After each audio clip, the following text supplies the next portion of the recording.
Bueno, segunda parte de la explicación, con una con un corte de luz mediante.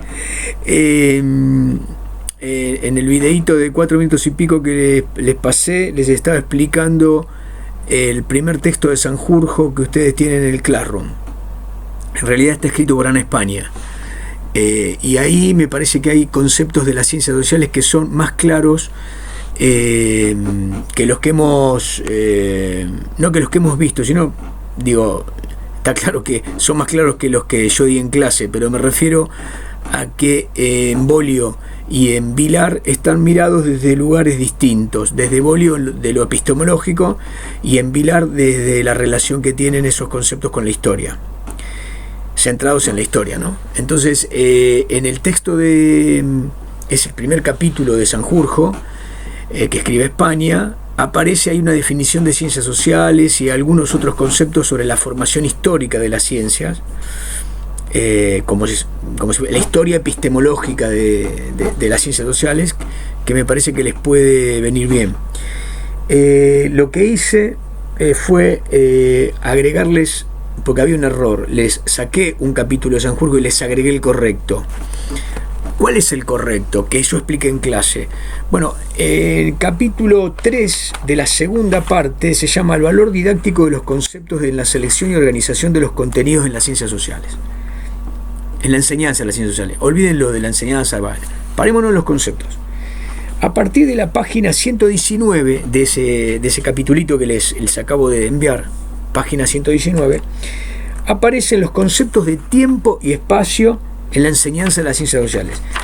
Lo que es muy interesante de ese capítulo, de esa parte del capítulo, es que ustedes pueden hacer una lectura de los vínculos entre historia y geografía, que fue uno de los cruces en los que más nos detuvimos en clase. ¿Para qué? Bueno, para tratar de desagregar el concepto de temporalidad, es decir, la temporalidad en términos de subcategorías serían duración, cambio, continuidad, simultaneidad. Esos conceptos acá están desagregados y tienen explicación y tienen una mirada, si ustedes quieren, con ejemplos, que está muy bien.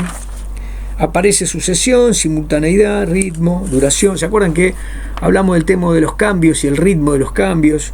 Esta otra lectura, si la tienen señalada, los puede ayudar para el parcial, pero más que para el parcial, para pensar el tema. Y después, a partir de la página, perdón, yo les dije 119, perdón, el 109 empieza lo de historia, y en la 119 empieza lo que me parece que sí es importante, porque no estaba en el resto de los textos. Y acá viene la pregunta de Acosta y Caivano. ¿A dónde van los textos de Gurevich?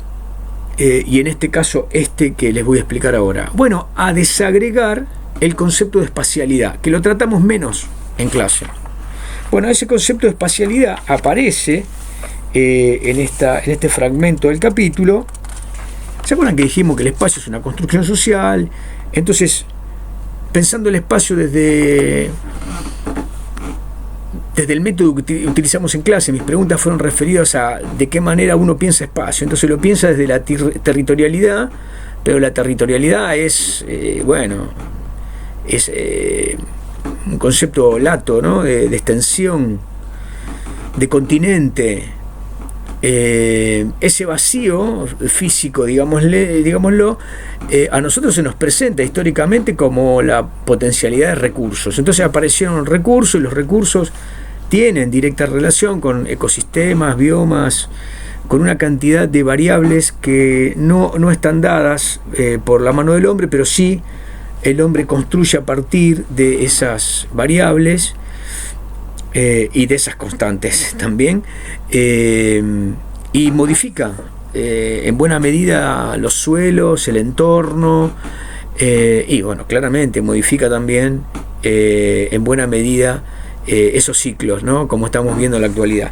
Pero bueno, en el texto, no sé si fui claro, ¿no? Entonces, espacio, digo territorio, pero digo recursos, e inmediatamente digo ecosistemas, desequilibrio del ecosistema, ese ambiente, y las condiciones climáticas y meteorológicas, geológicas, astronómicas. Todo esto tiene condiciones sobre lo que llamamos espacio. Ahora, esas condiciones desde el punto de vista histórico, es decir, cómo las sociedades van interactuando y van construyendo ese espacio, bueno, iríamos al plano de lo productivo, ¿no? De lo transformativo. ¿Se acuerdan que llegamos al concepto de el espacio como construcción y densidad, y pensar lo urbano como el punto más alto de esa densidad? Bueno, acá aparece el concepto de lugar. Después los conceptos de escala. El espacio tiene con mucha importancia este tema de la escala, ¿no? La referencia a una focalización y un vector que iría de lo local a lo regional, a lo continental, a lo mundial, ¿no? El concepto de paisaje. Bueno, en fin, hasta la página 126 ustedes tendrían ahí una extensión. El texto de Durán, creo que les envié el texto de otros textos de geografía, coinciden en presentar el de notas sobre la geografía renovada. Son poquitas páginas, pero presentan la espacialidad, la geografía, y vuelven a hablar de las escalas, pero también de la construcción de la geografía como una disciplina a partir del macroconcepto espacio. Hasta ahí van estos textos. Tienen que ver justamente con esto, con la categoría de espacio, sus vínculos con el resto de los textos. Claramente el otro día no los mencionamos, me olvidé, y estuvo muy bien la pregunta, les agradezco a los compañeros. Señalen esto que les digo, ténganlo señalado, denle una lectura, pero tiene que ver específicamente con que si les toca relacionar, si les hago la pregunta en términos de relacionar las categorías de las ciencias sociales y tienen que utilizar las de espacio, las van a encontrar en esos textos. Bueno, muy bien, buen domingo, les mando un abrazo.